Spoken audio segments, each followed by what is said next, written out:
attorney, season, alam mo yung teacher mo sa school na kilabot? Oh, "Ayan na si ma'am, oh, ayan na si ma'am. Uy, tahimik kayo, ayan si ma'am." Yung tipong gano'n, yung makuha ka lang sa tingin, yung tignan ka lang niya ng ganyan, talagang tatahimik at makikinig ka.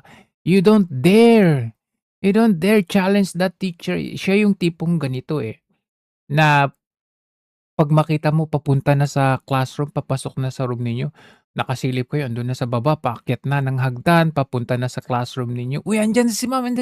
Dali, dali, dali, pasok, upo tayo, oh." Tapos tahimik na yung buong klase. Siya yung gano'n. Kasi matatakot kang i-challenge kasi nakakatakot, kilabot, eh.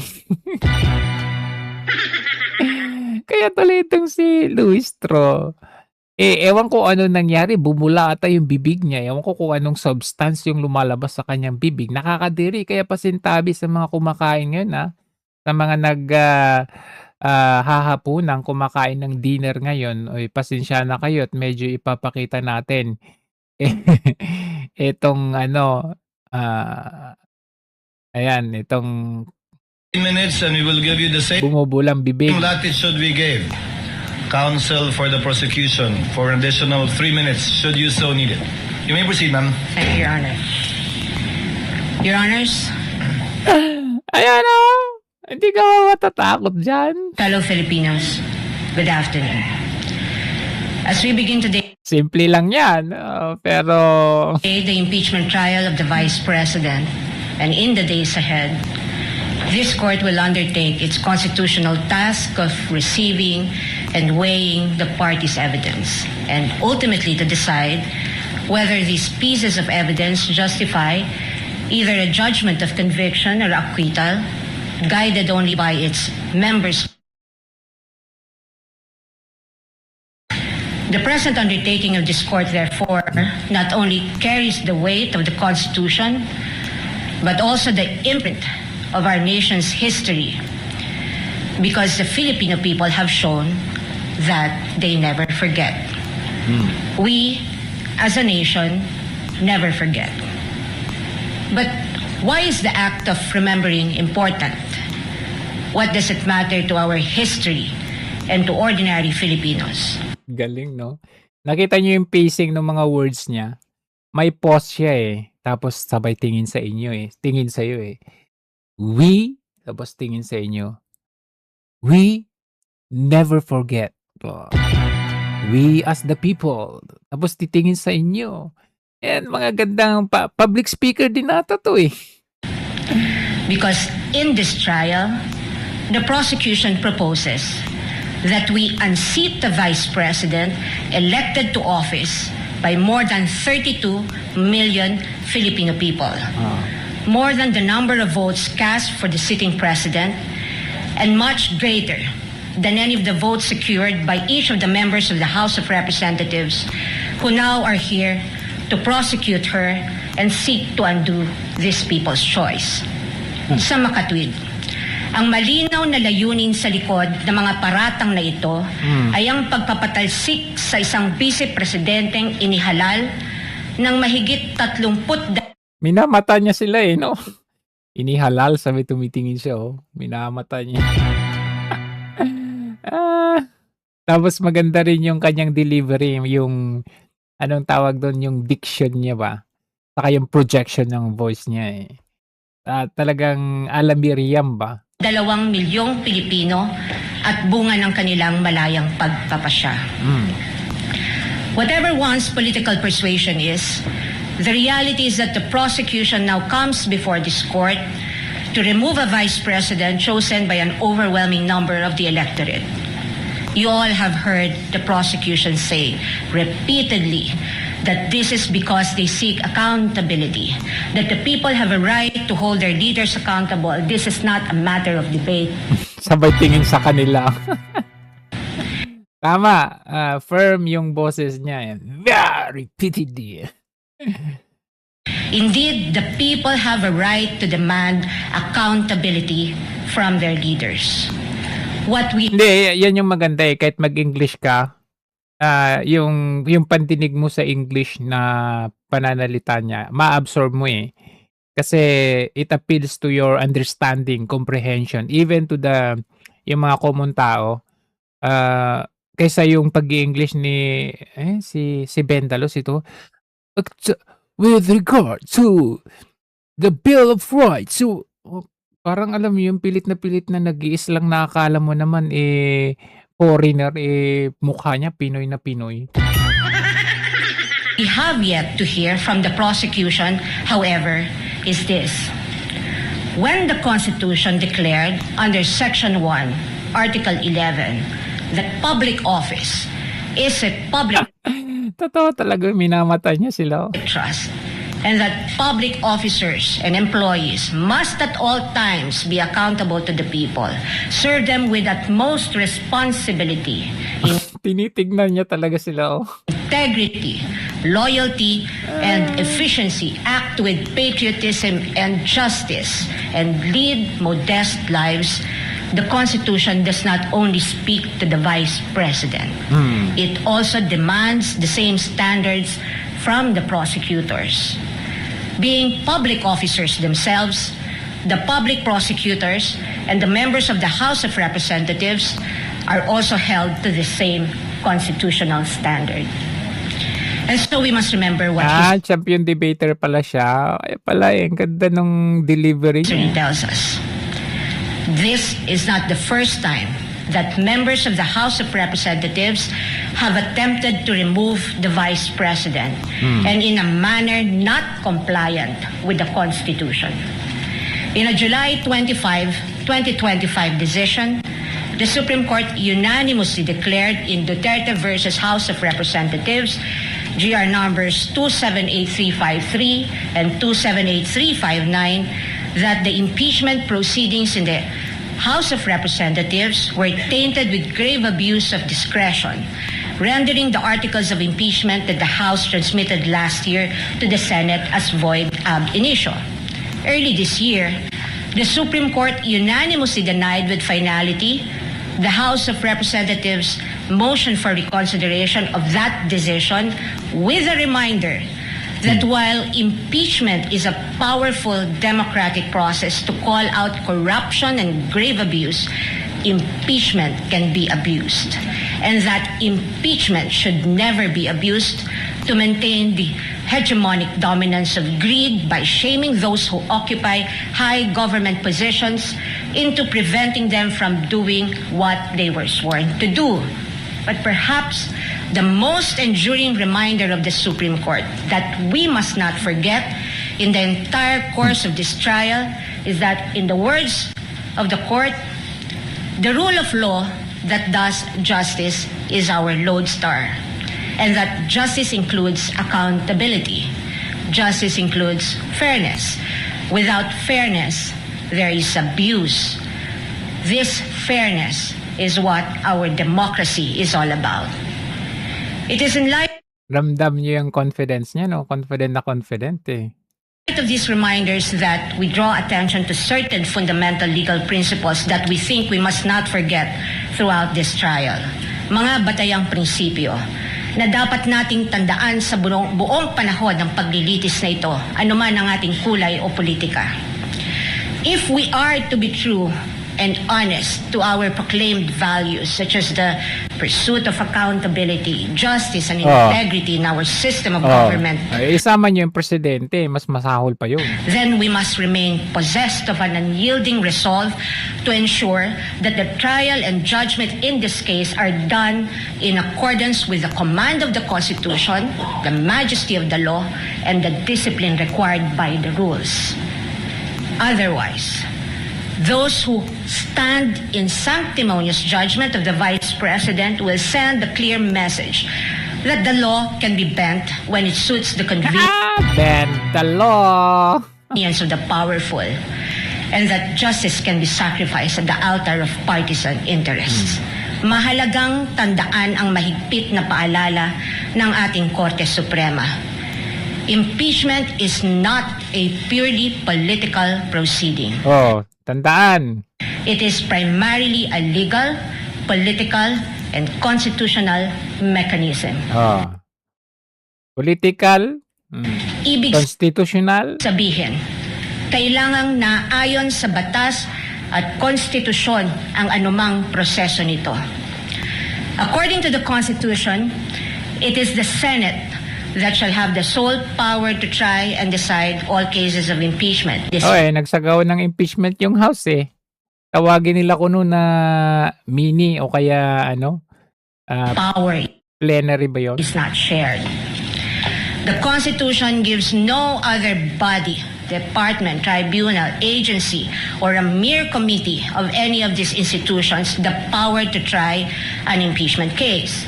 The House merely initiates, the Senate tries. Yet, we have seen the Committee on Justice conduct what its chairperson, the lead prosecutor in this case, described as a mini trial, which, as we all had Mini trial. witnessed, became a vast fishing expedition of alleged evidence that were not even part of the impeachment complaints under its consideration and which the respondent accused was made to answer. In that mini trial, we saw how the purported pieces of evidence were curated to construct a narrative against the Vice President even before this case reaches trial. The articles of impeachment presented before this court as an exercise of the House's power to initiate impeachment cases are therefore, in sober truth, the product of an impermissible intrusion of clear constitutional boundaries. Over the course of the impeachment trial, the prosecution will attempt to convince this court and the court of public opinion that the allegations in the articles of impeachment are supported by materials they obtained during their mini trial and that evidence exists to sustain a judgment of conviction. They will claim that the notices of suspension and disallowance issued by the COA and the COA decision denying the Vice President's appeal of that disallowance support their accusations, with the release of that decision by the COA conveniently timed and coinciding with the committee hearings. They will claim that the certifications of the PSA confirm their allegation that recipients of the confidential funds do not exist, even though they listed one Mary Grace Piatos in their pre-trial brief as among their witnesses, or that the liquidation of the confidential funds in a span of 11 days was allegedly swift as to invite suspicion. The prosecution will assert that the supposed NBI findings of similar signatures across a number of acknowledgement receipts submitted to the COA are supportive of their conclusion that the disbursements of the confidential funds were irregular. What the prosecution avoided informing the public so far are these: that Ayan na. it was the then Secretary of the Department of Budget and Management, Amena Pangandaman, who issued a memorandum for the President through Executive Secretary Lucas Bersamin on October 18, 2022, recommending the approval of the Office of the Vice President's request for confidential funds. Ayun Bakit hindi nila mine-mention yun? Amena Pangandaman to Bersamin to Office of the Vice President. Sabi na sa inyo Kumbaga, hindi mangyayari na may tanggapan ng confidential funds 125 billion na yan kung hindi naman or walang initiation from the Office of the President through Amena Pangandaman, Bersamin to Office of the Vice President. Bakit hindi nire-raise up yan ng House of Representatives in their mini trial? That the Office of the President did in fact approve that recommendation of the DBM through a memorandum from the Executive Secretary dated November 28, 2022 and signed by the former Executive Secretary Lucas Bersamin by order of the President. That on December By order of the President? So, guilty si Presidente. December 13, 2022, the DBM issued the Special Allotment Order number CSIRO-BMB-C-22-001-2004, signed by former Secretary I think hindi nila ito napaghandaan. Hindi nila napaghandaan. And maybe, hindi nila alam na gano'n ang nangyayari. Well, that could be a possible scenario, although maaaring alam nila, pero one possible scenario is etong mga nagmamagaling na grupo nila Luistro, baka hindi nila alam na gano'n ang nangyari. 'Di ba? Kasi kung alam nila bakit hindi nila ni-raise up doon sa kanilang mga series of trials? Kasi hindi mangyayari talaga 'to, very simple logic. Hindi mangyayari ito kung walang approval ng mismong pangulo. Kasi yung confidential funds na yun, lumipat yan from the president to the vice president. Ng Pangandaman to cover the request of financial assistance, subsidy, and confidential funds of the OVP that, notwithstanding the impending end of the fiscal year, the confidential funds were nonetheless released to the OVP on December 20, 2022 Agoy! under this documented approval process. Documented approval process. Patay tayo dyan. Yan kasi lumalabas dito na baka nga totoo nga naman na talagang sinadya ito ni Presidente or Office of the President na kunwari, ito may pera ako dito, ibigay ko sa'yo. Parang ganun, sinadya. Kasi yan ang balak nila. First hand pa lang. Una pa lang na pag-upo, may plano na silang pabagsakin si VP Sara. Kung baga parang yan trap or setup or decoy na sige bigyan natin ng tapos later on impeach natin on these grounds. Kasi you would imagine bakit December 20, 2022 mo ibibigay yung budget, patapos na yung taon. Bakit hindi mo binigay nung after ng SONA mo ng July 2022? 'Di ba? So parang sinasadya mo yun.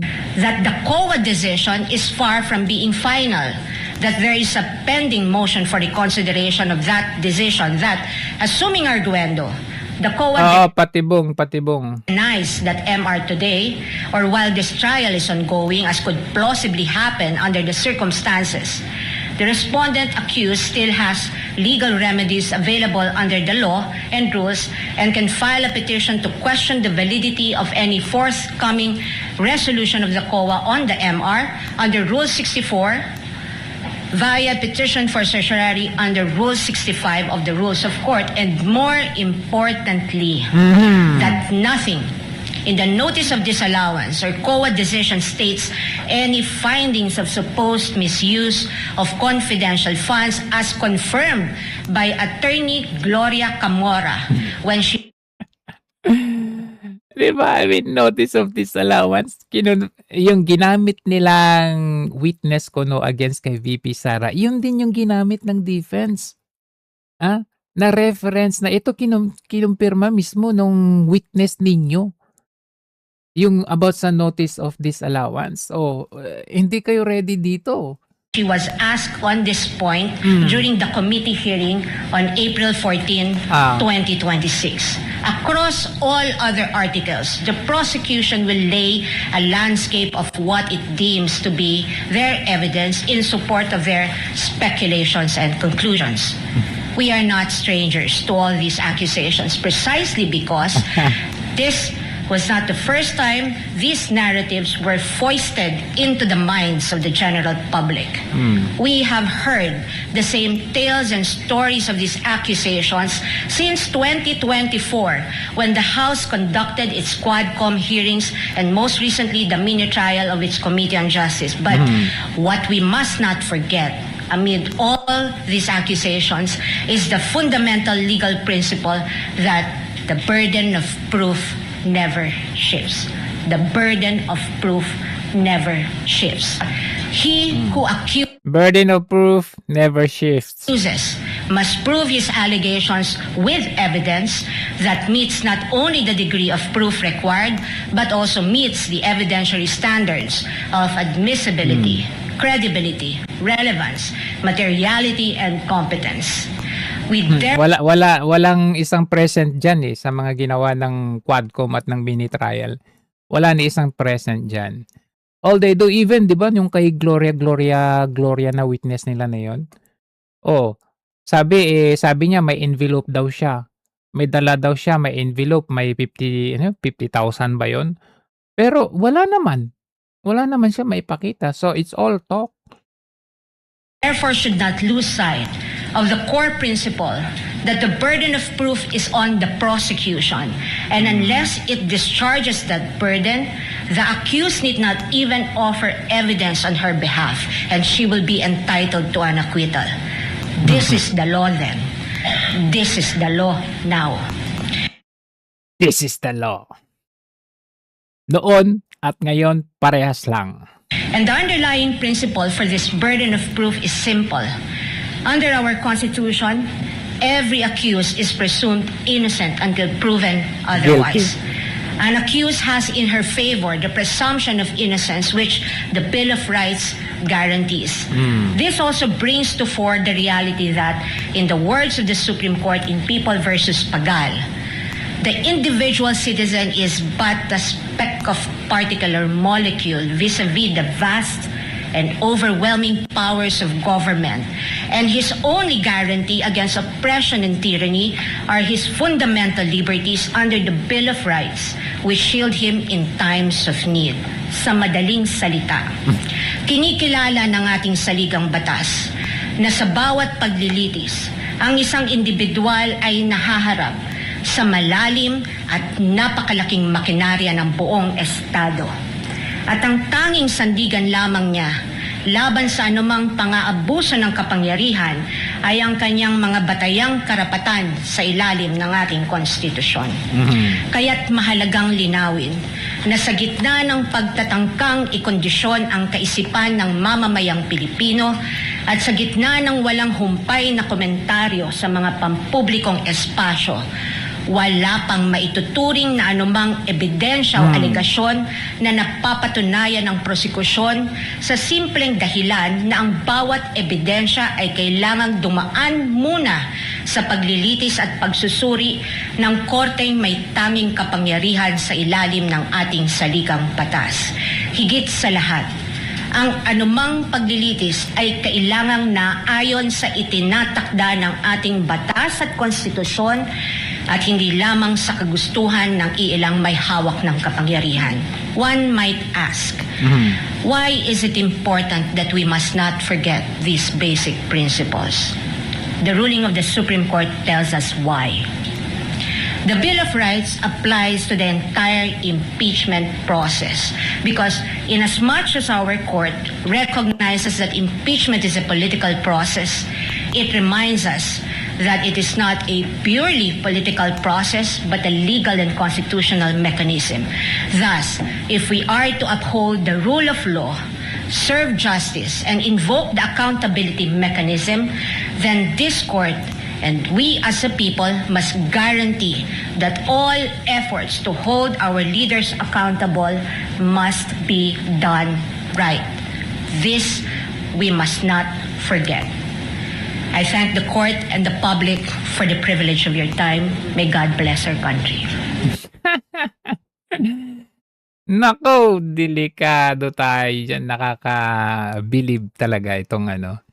Kasi tignan nyo, hindi nagkamali si VP no sa pagpili ng kanyang mga defense counsel, especially itong si Attorney Sison. Makita ninyo talaga yung kanyang dedication at yung kanyang experience na maibabahagi. Maramdaman nyo talaga na malawak ang kanyang kaalaman. Even hindi lang dun sa kaalaman ng kanyang pagiging abogado, but even the way she delivers, the way, the diction, the tone, kumbaga may din siya the tonality, the timing of the words, the pitch of the voice. Parang ang alam mo yun, alam mo yung parang nakikinig ako sa isang public debate na seryoso siya pero tutok na tutok ako sa kanyang mga sinasabi at hindi mahirap maintindihan. Even na may ginamit siyang mga deep terms, makukuha mo pa rin yung context ng kanyang sinasabi. Isa nga sa kanyang sinabi doon ay yung paggamit nung, itong prosecution ng kanilang yung media, yung paggamit nila na yung character assassination nila na gusto nilang sirain yung image ni VP Sara ahead of time. Kaya nga sila nagsagawa ng, Quadcom saka mini trial kasi gusto nilang sirain siya ahead of the impeachment trial.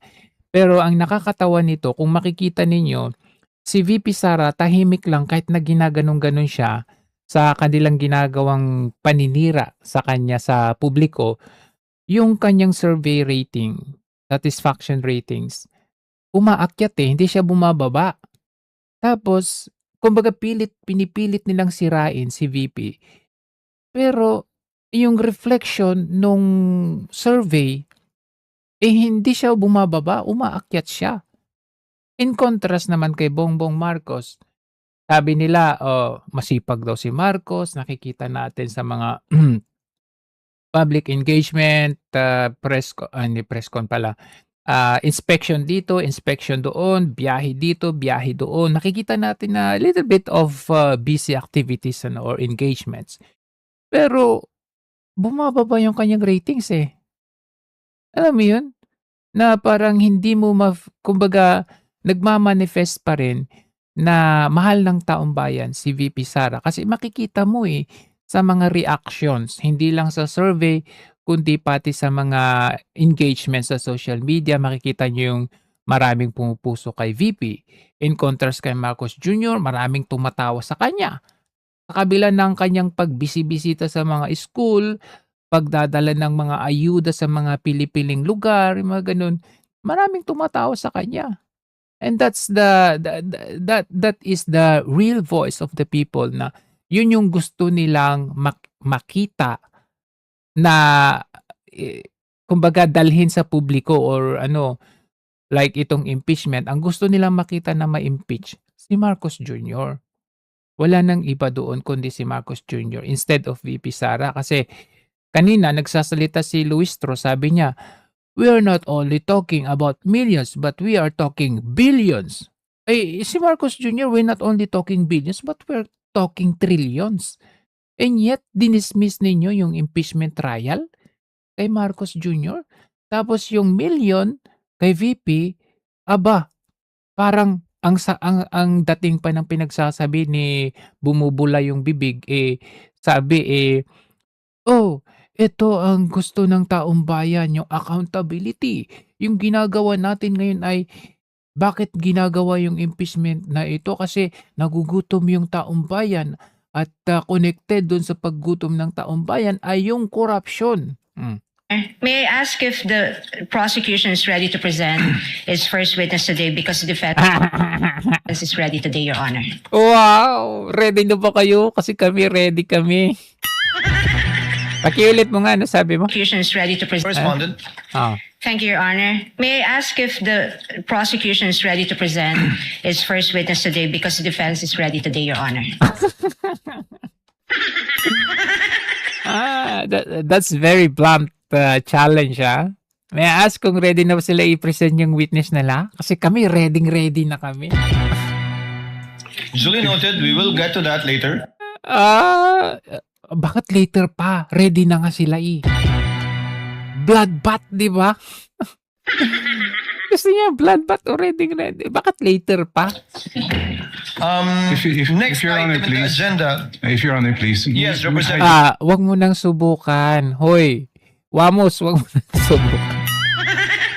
Mapapaya ka lang. I Ikaw. just noticed that Your Honor had already directed the counsel for the defense not to propound questions to the prosecution.